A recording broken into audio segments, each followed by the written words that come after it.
larinya kemana? Begitu boleh dijelaskan, Pak? Baik, jadi rekan-rekan media, sebagaimana telah disampaikan oleh penyidik bahwa ada dugaan suap dan atau gratifikasi sebanyak 60 miliar. Ya. Nah, nilai 60 miliar inilah sekarang yang sedang terus digali dari keterangan-keterangan baik para saksi maupun para tersangka. Ya. Tetapi intinya bahwa bagi penyidik terkait dengan perbuatan ini sebenarnya sudah voltoid. Mengapa? Karena dalam persangkaan suap dan atau gratifikasi ketika ada permintaan, ada kesepakatan, ada penawaran, dan ada pemberi suap dan ada penerima suap dan uang sudah diserahkan atau levering, nah berarti perbuatan tindak pidana suapnya sudah ada. Nah hanya sekarang siapa menerima berapa, nah inilah terus sedang dilakukan penggalian. Jadi itu juga menjadi stressingnya dari penyidik, misalnya apakah 60 miliar ini semuanya diserahkan oleh MAN kepada hakim-hakim itu, ya kan? Atau dari AR memang apa yang menjadi porsinya, ya kan? Kalau misalnya 60 M itu diserahkan melalui WG kepada MAN, ya kan? Nah, itu pun terus akan digali oleh penyidik, ya. Pak, kemarin kan baru diungkap soal suap ke hakim. Lah, gimana dengan dua pengacara ini? Di pemeriksaan mereka menerima berapa, Pak? Yang pengacara dari korporasi yang si AR dengan MS. Ya, itu makanya saya bilang tadi, itu yang harus mau digali. Kan keterangan sekarang itu masih dari AR, ya. Artinya setelah ada kolaborasi antara AR, kemudian WG, kemudian MSY yang kemarin, kemudian MS yang sempat beberapa kali makan, ya. Karena ada kesepakatan 60 setelah ada permintaan dari MAN. Jangan 20 tapi kali 3 kalau mau onslah, kira-kira begitu kan. Nah, sekarang itu yang kita dalami, apakah misalnya 60 ini memang total diserahkan oleh AR melalui WG kepada MAN. Lalu dia mendapat apa?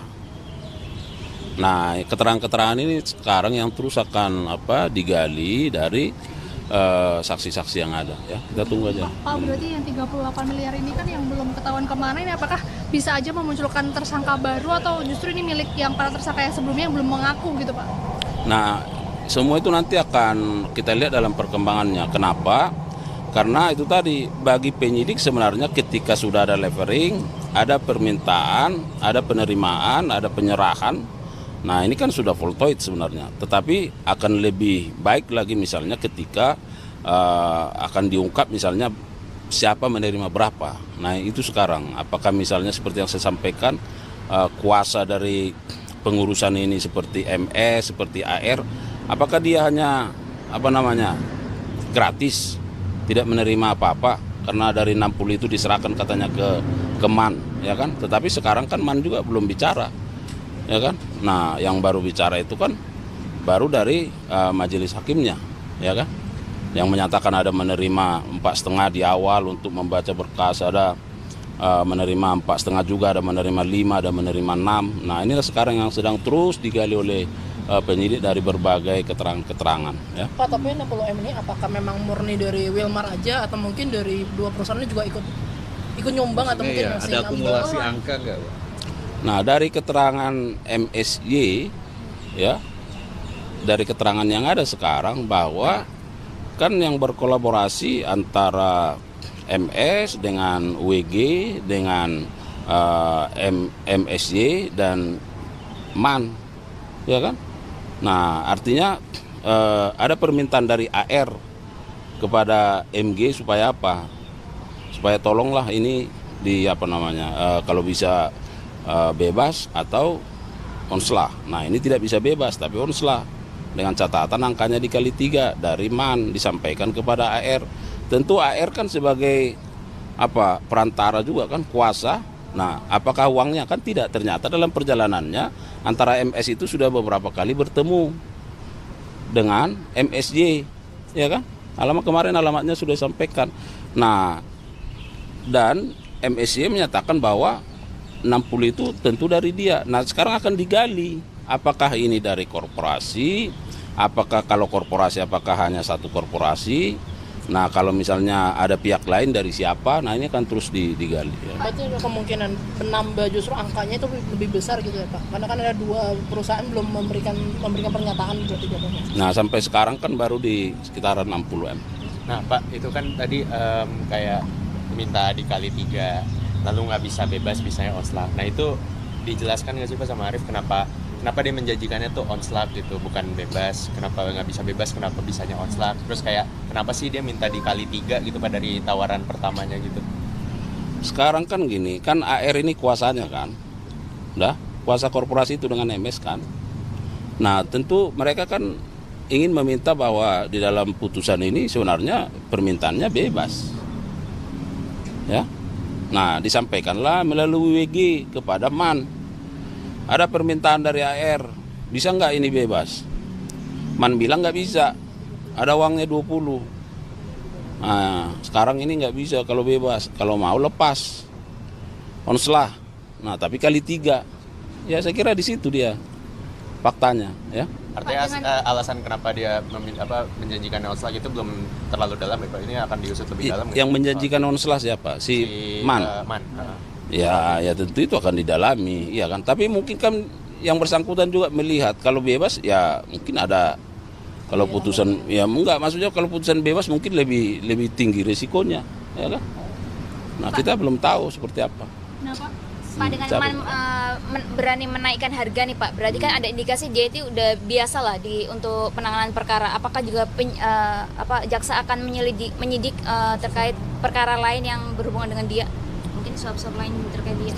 Kita fokus terhadap penanganan perkara ini, Tapi ya kan. Dan ini akan diselesaikan, ya. Karena kenapa? Selalu saya sampaikan penyidik ketika bekerja berdasarkan surat perintah. Surat perintah ini terkait dengan adanya dugaan suap dan atau gratifikasi dalam penanganan perkara yang ada di Pengadilan Negeri Jakarta Pusat. Nah itu dulu, fokus dulu ke sana, ya kan. Bahwa ada ini jangan katanya-katanya, ya kan. Tentu kan harus didasarkan pada apa? Pada bukti-bukti permulaan, ya. Pak, berarti yang semalam itu hanya satu tambahan tersangka lagi itu hanya dari PT Wilmar saja ya Pak? Apakah ada indikasi dari Musimas sama Permata Group, kan soalnya ada 3 pihak swasta ya sebelumnya ya Pak? Itu tadi yang kita sebut bahwa ini akan terus digali. Misalnya apakah memang 60 itu dari dia? Kalau bukan dari dia, dari siapa? Kalau misalnya dari korporasi yang mana?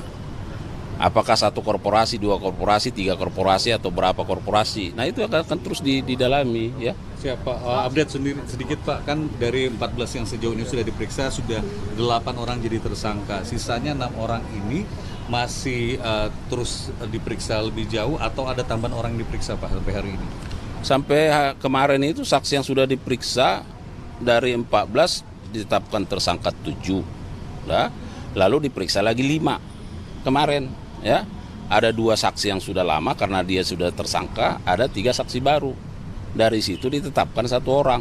Jadi kalau kita jumlahkan saksinya sudah 17, 8 orang jadi tersangka, ya begitu. Kalau dari direkturnya mungkin sudah akan dijadwalkan nggak sih Pak? Karena kan di dalam vonis tuntutan onslah itu ada beberapa nama direktur tuh disebutkan. Kayak misalnya Tenang Parolian, direkturnya Wilmar, yang kalau misalkan dia tidak membayar denda pengganti justru bakal divonis penjara. Tapi orang-orang itu yang disebutkan oleh JPU sudah akan diperiksa nggak sih? Nah kalau itu menjadi kebutuhan penyidikan, nah tapi sekarang seperti yang saya sampaikan, ini adalah dugaan suap dan atau gratifikasi, ya.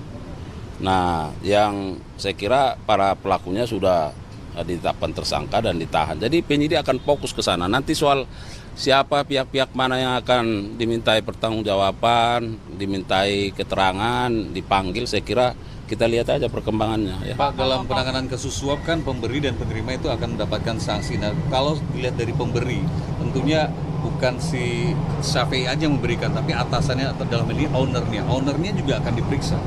Seluruh 3 perusahaan tadi. Itu yang saya sebutkan tadi, kan Syafi'i ini kan sudah ditetapkan tersangka, akan diperiksa apa ini uangnya dari dia, kalau dari dia dari mana, kalau dari yang lain sumbernya dari mana. Sudah pasti kan, ya. Pasti dari atasannya, dari ownernya, bukan dari Syafi'i. Ya belum tentu, jangan berandai-andai. Kalau dia bilang uangku ada lebih dari 60, ya kan? Sejauh ini Kepala PN Jakpus saat mantan ya, saat MAN ini menjabat itu sudah diperiksa belum Pak? Dari 17 itu kan belum ada. Ya kan dari 17 saksi yang sudah dirilis, ada nggak? Belum kan? Nah, nanti kita lihatlah seperti apa kebutuhan penyidikannya. Akan dijadwalkan Udah ada penjadwalan Pak? Hah? Udah ada. Belum ada info. Ya, belum ada. Terkait dengan kendaraan-kendaraan ini Pak, punya siapa aja Pak? Nah, sesuai apa yang sudah disampaikan penyidik sudah melakukan penggeledahan sekaligus penyitaan, ya. Jadi dari AR itu setidaknya ada 7 mobil, ya, mewah dengan 21 kendaraan bermotor, sepeda motor, ya, dan 7 unit sepeda. Nah, kemudian dari AM ada sejumlah uang dan 1 unit mobil, ya, Fortuner kalau nggak salah, ya. Kemudian ini yang di depan di samping ini ada 2 unit dari Depok, daerah Depok. Nah nanti spesifikasinya bisa dilihat. Kemudian ada di Palembang yang disita dari MSY, ya, ada sejumlah mobil, ada juga sepeda Brompton, ya, dan dari beberapa tempat ada juga yang disita berupa barang bukti elektronik, dokumen, ya, dan juga dari beberapa tempat ada juga disita sejumlah uang baik dengan mata uang asing maupun rupiah, ya. Nanti kalau sudah secara keseluruhan final dikompilasi, saya kira kita akan dapat angka-angkanya. Kalau dari hakim hanya uang aja Pak? Yang disadari. Tadi AM kan ada Fortuner, ya, hakim kan? Tapi mobilnya mungkin AR itu kan cukup banyak Pak. Mobil dan motor AR kan banyak. Apakah semuanya untuk kasus ini aja atau mungkin ada kasus lain juga sih Pak? Ya untuk kasus inilah, ya, makanya 7 mobil itu mobil mewah sudah disita, 21 sepeda motor, 7 unit sepeda. Oke? Pak, terakhir Pak penegasan, berarti si para hakim ini juga mereka mengaku ya Pak ya kalau menerima uang tersebut, penegasan itu aja Pak? Ya memang dari mereka lah keterangan itu kan, saya menerima sekian. Nah tinggal sekarang sedang dicocokkan. Kan tadi ada Mbak bilang ada angka-angka yang belum klop kan, tetapi sudah ada permintaan, ada penawaran, ada permintaan, ada janji, ada kesepakatan, ada penyerahan, ya. Pak juga terakhir Mutasi Pakun tadi kan Kejagung juga ada melakukan mutasi, mungkin namanya siapa aja sih Pak selain Pakun tadi gitu? Benar bahwa di kita ini ada mutasi, ya. Nah, beberapa kepala kejaksaan tinggi. Jadi beberapa waktu yang lalu beberapa kepala kejaksaan tinggi itu sudah memasuki usia fungsional 60 tahun. Nah, jadi ya tentu harus ada pergantian. Misalnya di Aceh, ya, kemudian di Bengkulu, ya, kemudian di Yogyakarta, kemudian di Lampung, ya, kemudian di Jawa Timur, kemudian di Kalimantan Barat. Ada berapa? 6. Nah, 6 kejati itu. Salah satunya Pak Kun tadi yang dulu. Salah satunya dulu Pak Kun tadi yang Direktur Penyidikan, dan sekarang Kepala Kejaksaan Tinggi Lampung menjadi Kepala Kejaksaan Tinggi Jawa Timur. Nanti rencananya tanggal 23 pelantikan. Pak, yang 6 itu udah ada penggantinya semua? Hah? Udah ada penggantinya semua? Ya itulah makanya saya bilang yang nama-namanya aja yang nanti bisa, itu kosong diisi, ya, sudah diisi. Oke? Satu lagi dong, itu yang soal CPO ini kan pas malam pertama itu disebutkan bahwa ini awalnya dari penyidikan di PN Surabaya. Itu boleh dijelasin nggak sih Pak sebenarnya nyambungnya itu di mana sih Pak antara kedua kasus ini gitu? Ya jadi jangan apalagi ini pertanyaan terus. Nah, saya udah sampaikan kita menangani perkara terkait di Pengadilan Surabaya, ya, dalam perkara ZR, ya. Nah kalau kemarin itu kan dilihat surat perintah penyidikan melakukan penggeledahan itu kan kan dari situ. Udah. Lalu ketika dilakukan penggeledahan ditemukan barang bukti elektronik. Soal dari siapa? Itu penyidik yang mengetahui. Dalam perkara penanganan perkara ZR itu loh, kan banyak yang tempat-tempat yang digeledah kan? Ya, ada barang bukti elektronik. Nah, di barang bukti elektronik ini ada keterangan, ada catatan, ada informasi yang oleh penyidik tentu ini dianalisis. Semua kan di forensik, ya, terkait dengan MS. Udah. Nah, ternyata kan dalam perjalanannya ada putusan onslah. Nah, ya tentu penyidik punya pemikiran apakah ada kaitannya. Nah, ketika dilakukan penggeledahan di rumah MS itu ternyata ditemukan catatan terkait supaya ada permintaan-permintaan terkait mengonslahkan lah dari putusan ini. Jadi Marcelo minta tolong ZR untuk cari orang-orang yang bisa onslah kasus ini. Tidak ada kaitannya dengan ZR. Dalam penanganan perkara ZR itu yang harus nggak ada kaitan ZR dengan MS dalam kaitan ini ya. Nggak ada. Dalam penanganan perkara ZR, penyidik melakukan penggeledahan, penyitaan terhadap barang bukti elektronik.